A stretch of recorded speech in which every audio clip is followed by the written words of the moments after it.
How war changes lives.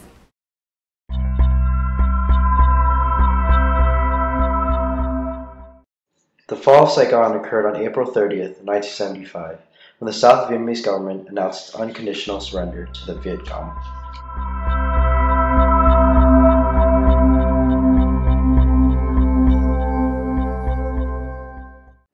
The President Yoon Vang-min, who has been in office for just 3 days, made the announcement in a radio broadcast to the nation early in the morning. He asked the South Vietnamese forces to lay down their arms and called to the Viet Cong to halt all hostilities.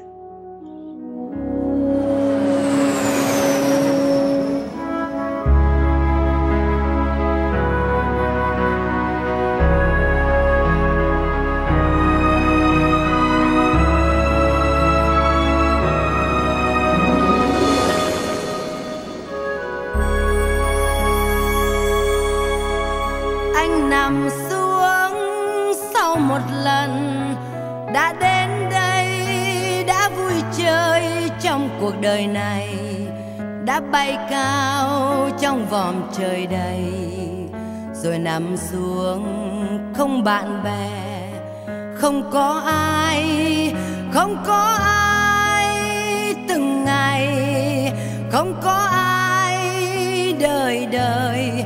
Dù anh ngủ vùi mùa mưa tới, trong nghĩa trang này có loài chim thôi. Anh nằm xuống cho hận thù vào lãng quên, tiến đưa nhau trong một ngày buồn, đất ôm anh đưa về cội nguồn. Saigon was immediately renamed Ho Chi Minh City, followed by the peaceful reunification of Vietnam. However, this event still leaves a permanent scar in the personal lives of Vietnamese Americans today. My dad, he was drafted, and he was actually a college student at that time. But then he was like the only boy in the family that had to go because all his brothers were, they weren't qualified to be war. So he really hated it because he wanted to continue college, but he got drafted. And my mom, she was teaching at that time, and they moved her to go teach in one of the war zones. I can honestly say that even though we've been here for 16 years, they still are really unhappy with their lives. Like, they're not doing what they want. You know, it's really sad. My family life not affect much, but my mom's family life affect a lot. But she has to quit medical school to help out her brothers because my grandfather's in jail. So basically, she quit school and just go to the market and sell stuff. My grandfather, he worked for the South Vietnamese. So when they lost the war, he has to go to the jail. And afterward, they follow the program by the government to evacuate to United States. Today, I would say my life is a lot way better than in Vietnam because we have everything here, but we still have some struggle because we moved to a new country. Trong một ngày buồn, đất ôm anh đưa về cội nguồn, rồi từ đó trong trời rộng đã vắng anh như cánh chim bỏ rừng, như trái tim bỏ tình nơi đây.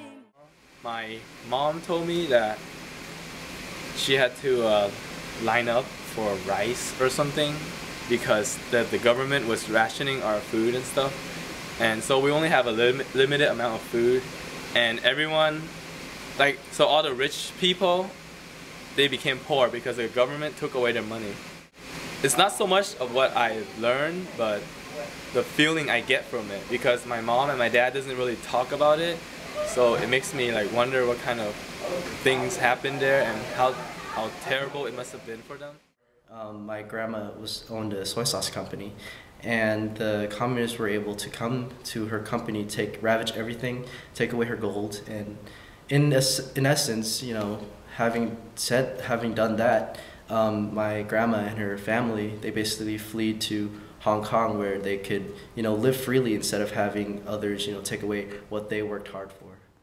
My dad was a lieutenant for the Republic of Vietnam Army, so he fought there, and then after the war, like he was placed in re-education camp, and a lot of things that happened that affected our family. But we didn't really have a family before the war because both my parents were in like different places of life. My dad was like in the army, he was like in his prime, my mom was like barely grown up. So here I am. My name is Jiang Wing, and I'm a living testimony of my parents' persistence, perseverance, and strong will to laugh openly, love blissfully, and love freely. What can I say? They taught me to never give up, to never stop fighting, and to never forget who I am and my origins, my history, our history.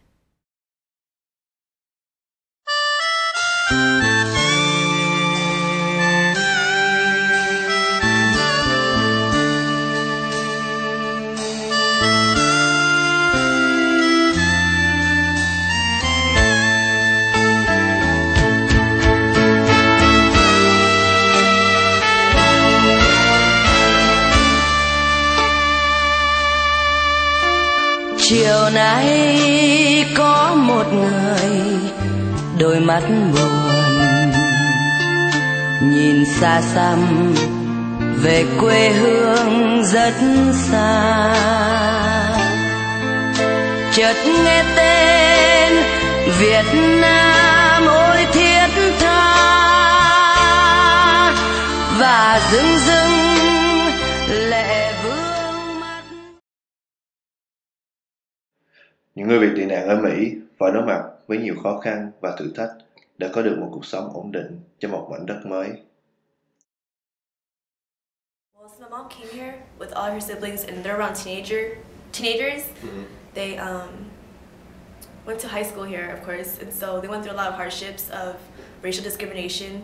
A lot of the African American students at school would pick on them and like take their food and like just give them a really hard time, basically bullying them throughout their years of high school. And so I guess even through the hardships of leaving Laos, they came here with a new set of hardships, and that was trying to assimilate with American culture.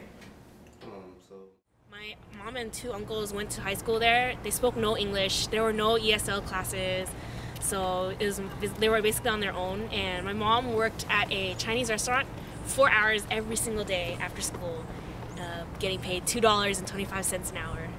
She saved up, and she had to send money home to Vietnam for my grandma and the rest of my relatives. And I remember she told me she like failed classes at first because she didn't know English and nobody would help her.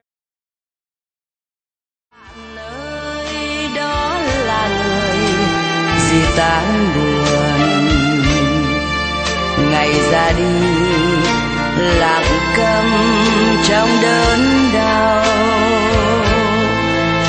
và đêm khuya về trong đôi mắt sâu,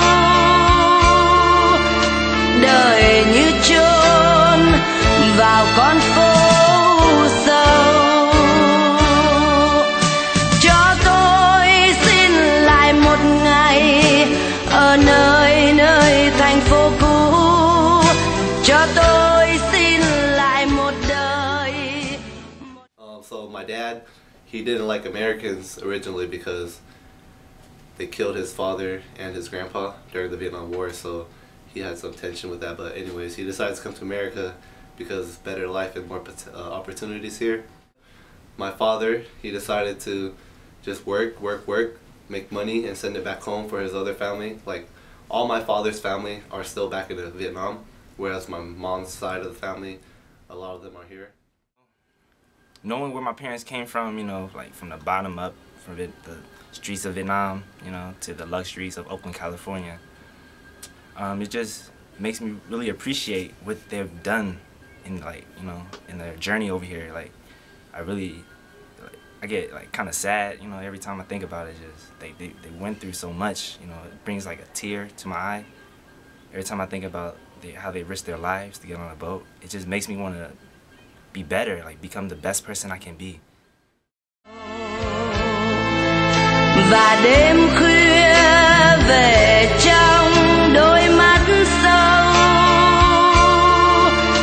đời như chôn vào con phố sâu. After 35 years, we haven't forgotten where we're from and how war has changed our lives.